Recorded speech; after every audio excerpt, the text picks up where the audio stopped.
Okay, here's another podium check. 1, 2, 3, 4 with some fancy, handy dandy wind socks.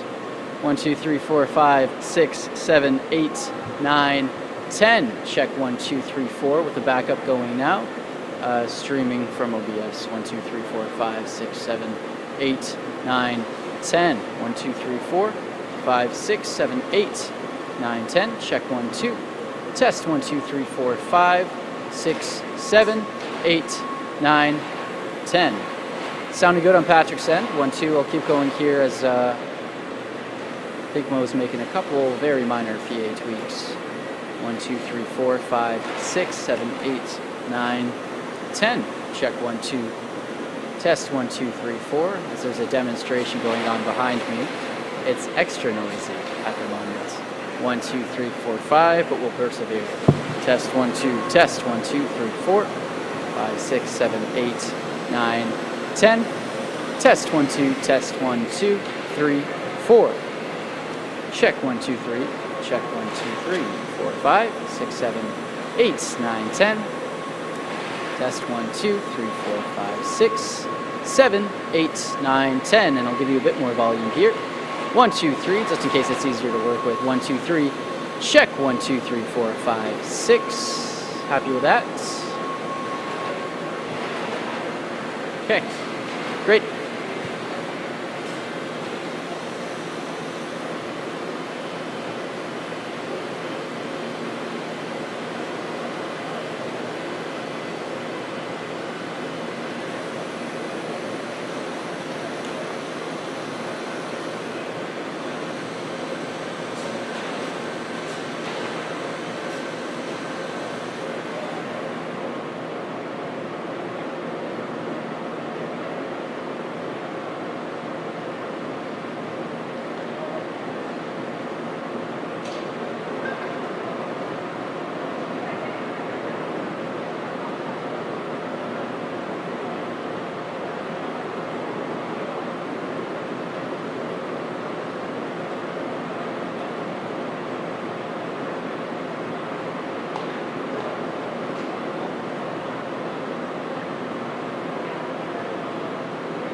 Good afternoon.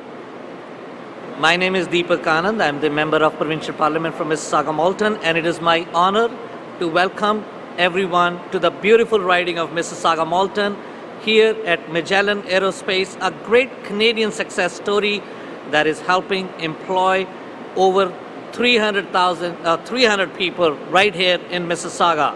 Like so many companies that are creating jobs and growing our economy, Magellan depends on the skilled employees who they need to build components for everything from airplanes to critical defense equipment. It's companies like this one, modern, successful, and growing business that will ensure that we're creating a new generation of prosperity and growth while diversifying our economy. I'm pleased to join today by Ontario's Minister of Education, the Honourable Stephen Lecce, as well Ontario's Minister of Economic Development, Job Creation and Trade, Minister Vic Fedeli, in addition to MPP Patrice Barnes, the Parliamentary Assistant for Education. It is always great to see these wonderful people, and as you know, the holiday season coming up, so bring in the more good news. Today's important announcement details another step Ontario's government is taking to ensure companies like this one, right here in Mississauga, will have the skilled workforce they need to continue to grow our economy and be a leader in aerospace manufacturing. And for that, I'll now turn over to MPP Barnes. Thank you so much.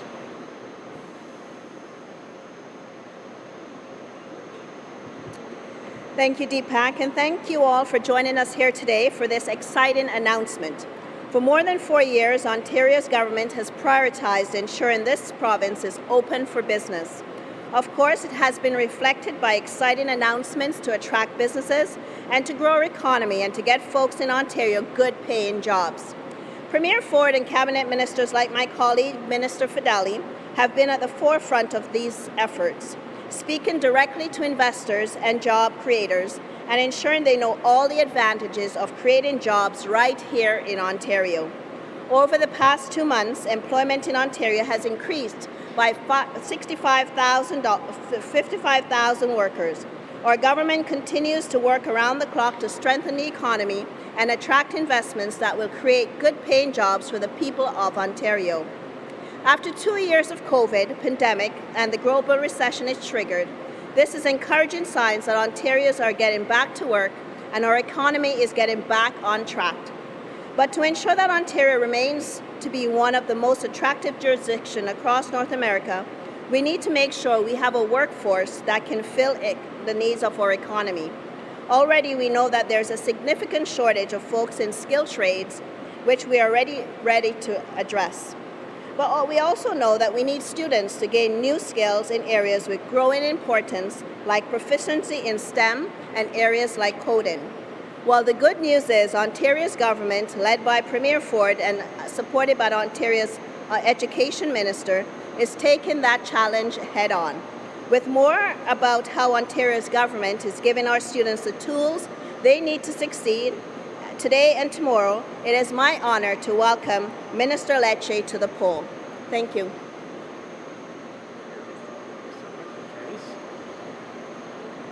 Well, good afternoon. It's good to be with you all. First off, I want to thank MPP Patrice Barnes for her amazing leadership in the ministry. I want to thank Deepak Anand for welcoming us back to Mississauga, to his wonderful community and riding. And I want to thank Magellan for the leadership they provide in aerospace here in Canada and around the world. Thank you for welcoming us to your amazing advanced manufacturing facility. I also want to welcome the Minister of Economic Development and Trade, my friend and colleague Vic Fedeli as well, joining with us, as well as FIRST Robotics, who play a critical role in helping to inspire innovation and discovery within the classroom. Now, before I get started, I do want to comment on the new news regarding negotiations with the Ontario Council of Education Workers. I do want to reconfirm and announce that we have secured another tentative agreement with education workers represented by the OCW. This is good news, and it demonstrates our commitment to deliver agreements with education unions that ensures students across Ontario remain in class where they belong. This has always been our #1 priority, especially over the past few years of disruption that has left profound impacts on kids across our country. It's why we have made record investments to get them back on track. Students across our province today are benefiting from a $650 million increase in funding this year alone, in addition to more than 7,000 education staff that have been hired under our government to support our kids and ensure they get back on track. And to do that, they need stability. Right to June with the clubs and the extracurriculars and sports that really help enrich a life of a child. And I know and I hope that all remaining education unions and school boards and this government, we will continue to work together and come together so that Ontario's government can keep children where they belong in class, learning without disruption. It is critical because that education is what will help our students succeed in the jobs of tomorrow.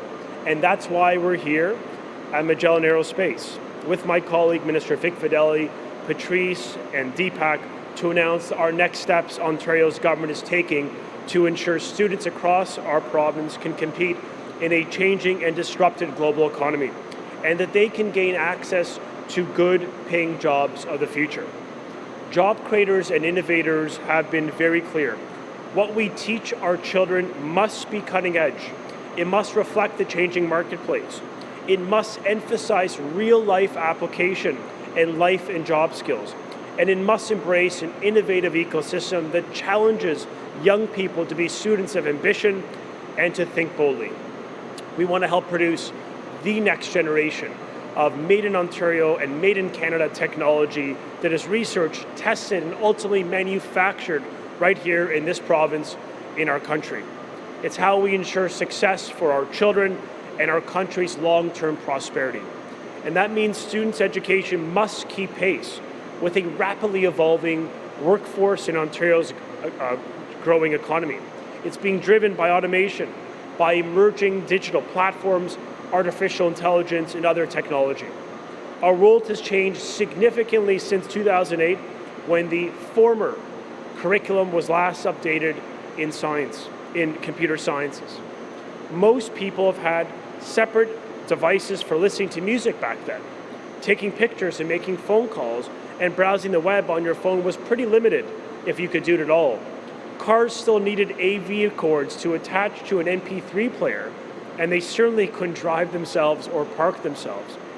Today, with smartphones and watches and automated vehicles and the rise of social media and advancement in aerospace, we know how much the landscape has changed. And this government is ensuring that curriculum is changing with it. In fact, over the past 5 years, we've made this a fundamental priority. Already introducing updated, modern curricula to equip our students with the tools they need to succeed so that they gain access to a good paying job.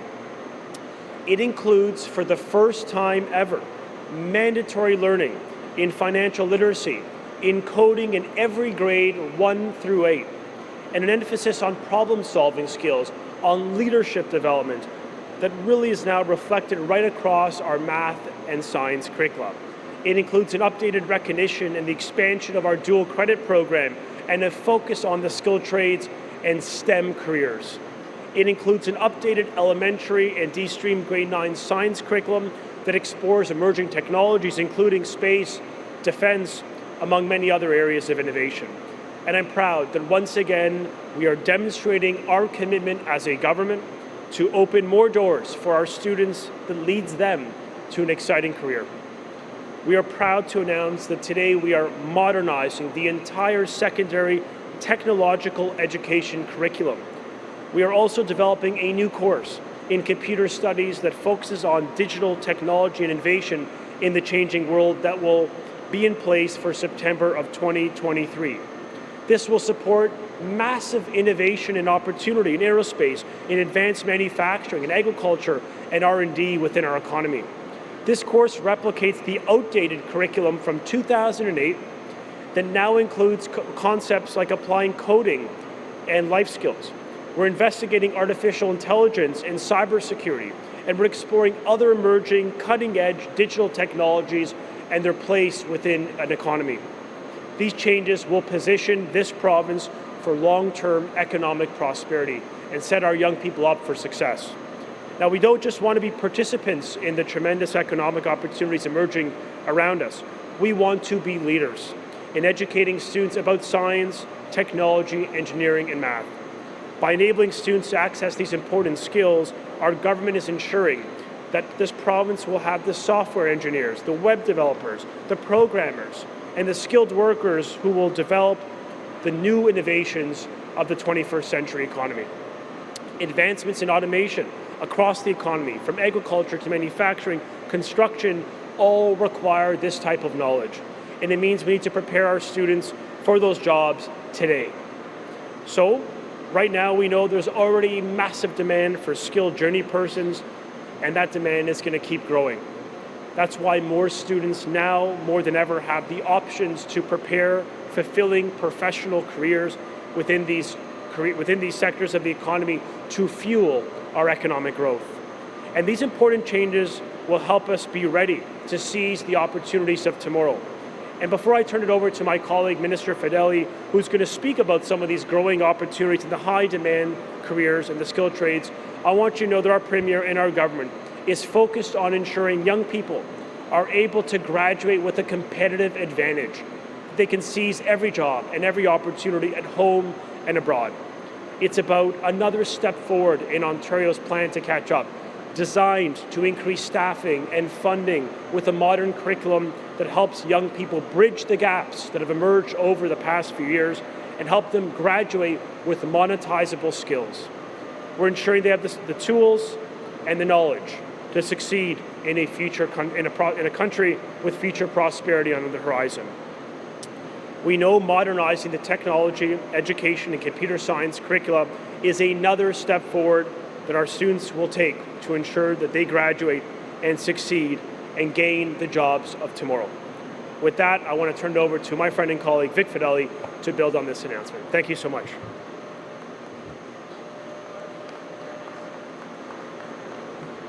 Thank you, Minister Lecce. Hi, everybody. It's great to be back here at Magellan Aerospace, one of our very own Ontario success stories. Congratulations. Thank you to everyone at Magellan for helping put Ontario on the map as a global aerospace leader. We're excited to see you continue to grow alongside the rest of the sector. Ontario's manufacturers are a key part of the global supply chain for virtually every passenger aircraft in the world. Our aerospace industry is one of the largest in Canada, providing $2.9 billion worth of exports annually to 186 countries. Companies around the world are looking to Ontario for their future, and our government is proud to support them and foster that growth as part of our plan to build Ontario. A key part of that is ensuring that our young people have the skills they need for the opportunities of tomorrow, whether it's in the skilled trades or the STEM-related field. We want the next generation to understand that there is every bit as much value in a trade certificate as there is in a degree. The skilled trades are quite literally building Ontario, whether that's through manufacturing jobs or the building of homes and critical infrastructure. There are also key opportunities in new sectors, aerospace, information technology, that all depend on STEM learning. Supported by a tech workforce of more than 408,000 employees, Ontario ranks second in North America in the number of information and communication technology establishments.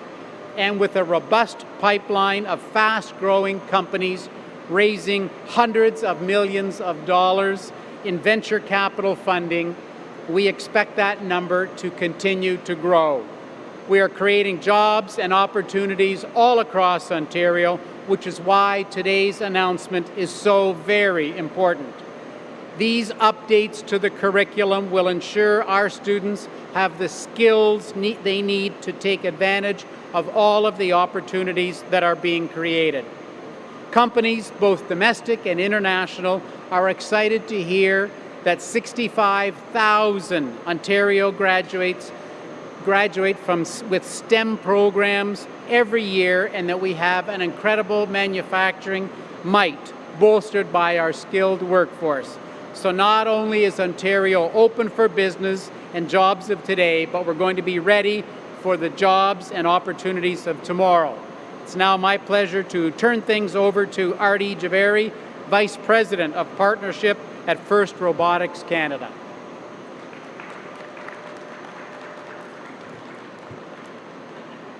At FIRST Robotics, our mission is to inspire Canadian elementary and high school students to pursue studies and careers in science, technology, engineering, and math. We are excited to be part of today's announcement with the provincial government. We live in a digital age, and technology plays a huge role in our daily lives. Introducing coding and increasing exposure to technology at a young age will boost critical thinking and computational skills that will go a long way in helping the youth lead our society in a new world of innovation and creativity. FIRST programs and careers have proven influence on young people's interest and persistence in pursuing education and careers in engineering, computer science, and other STEM fields across all demographic groups. FIRST students show significant gains in STEM knowledge, interest, and STEM careers compared to their peers who don't participate in FIRST programs. At FIRST Robotics Canada, students are not only building and coding robots, they fuel their ambition and drive towards STEM and future technologies and pathways.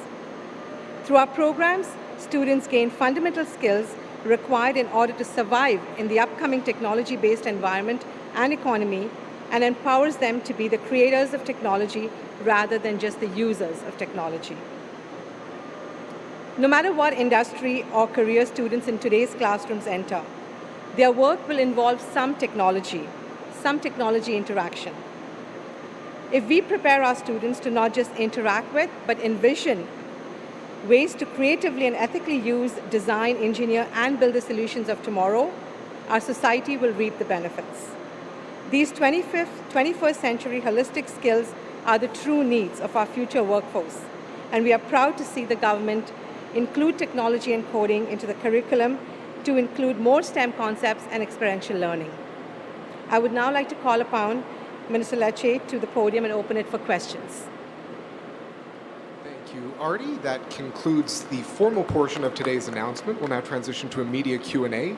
For those journalists who've joined us in person, I'd ask you to come to this microphone to ask your question. Please identify your name, the outlet you're with, and try to limit yourself to one question, one follow-up, so we can get to as many today as possible. Thank you. I'll turn things over. Hi, Minister Lecce, Siobhan from CTV. Can you talk in a little bit more specificity about what kids will be able to do, the kind of skills they'll be applying beyond coding, since we know they're already going to be doing that in the younger grades? Yeah, thank you. I mean, today in this province and country, there's 17,800 vacancies with respect to computer information system professionals. There's a massive need for this type of competence in our economy. And many employers, including in some of the most in our more advanced areas of the economy, are saying we need young people to graduate with those types of job skills. So we're emphasizing coding concepts. We're introducing knowledge on artificial intelligence and cybersecurity, emerging areas of the economy, and our own security as a nation. We're going to be exploring areas of technological fluency within the curriculum. We want young people to understand about the role of technology and the disruptions in the economy, and helping them actually be better practitioners in the space. And so you're going to see a real emphasis on real-life application, on making the class experience much more dynamic. We haven't seen this curriculum updated since 2008 and 2009. A lot has changed. The economy has changed. And so we want young people to embrace that fluency in technology, and also to understand the role of coding so that they can not just build the robots we just participated with, but actually program them and really set out to be the leaders of tomorrow. On your deal with the tentative agreement with OCEW, did those workers receive the same dollar per hour per year raise that CUPE members did? It would be a similar deal in frame, appreciating, as you know, it is going through ratification currently, but I think it's fair to say it is a similar program that respects our workers, increases the wages for the lowest paid, but also ensures, most importantly, the children remain in the classroom. they get a quality education, and some stability in their life after years of disruption.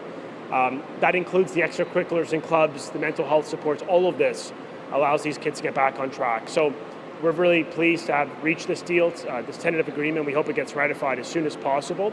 And I think it builds momentum for other deals within the education sector with other unions. It demonstrates we can get deals done. Remember, we received a deal with every education union in the province of Ontario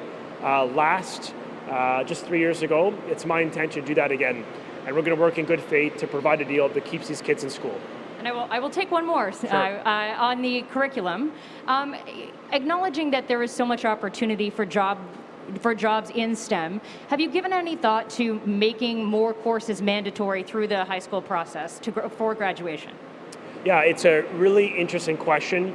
There has been a great deal of advocacy to the government to strengthen the mandatory learning requirements with respect to this space when it comes to learning technological fluency and literacy and other skilled areas of skilled trades development.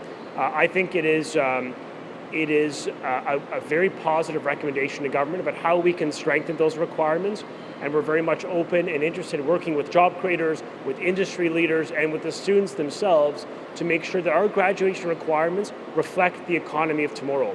I would argue much of the curriculum in this province was outdated. Our math curriculum didn't exist, wasn't last updated since 2005 rather, when YouTube and Twitter and so much of the iPhone had not been launched. So my point is, curriculum has been static. We are systematically modernizing the curriculum to help these young people learn life and job skills they can apply to get a good job. And I think we're going to continue to embrace that spirit of reform and modernization to the curriculum and to the graduation requirements, and we're going to continue to listen to employers so that we get this right.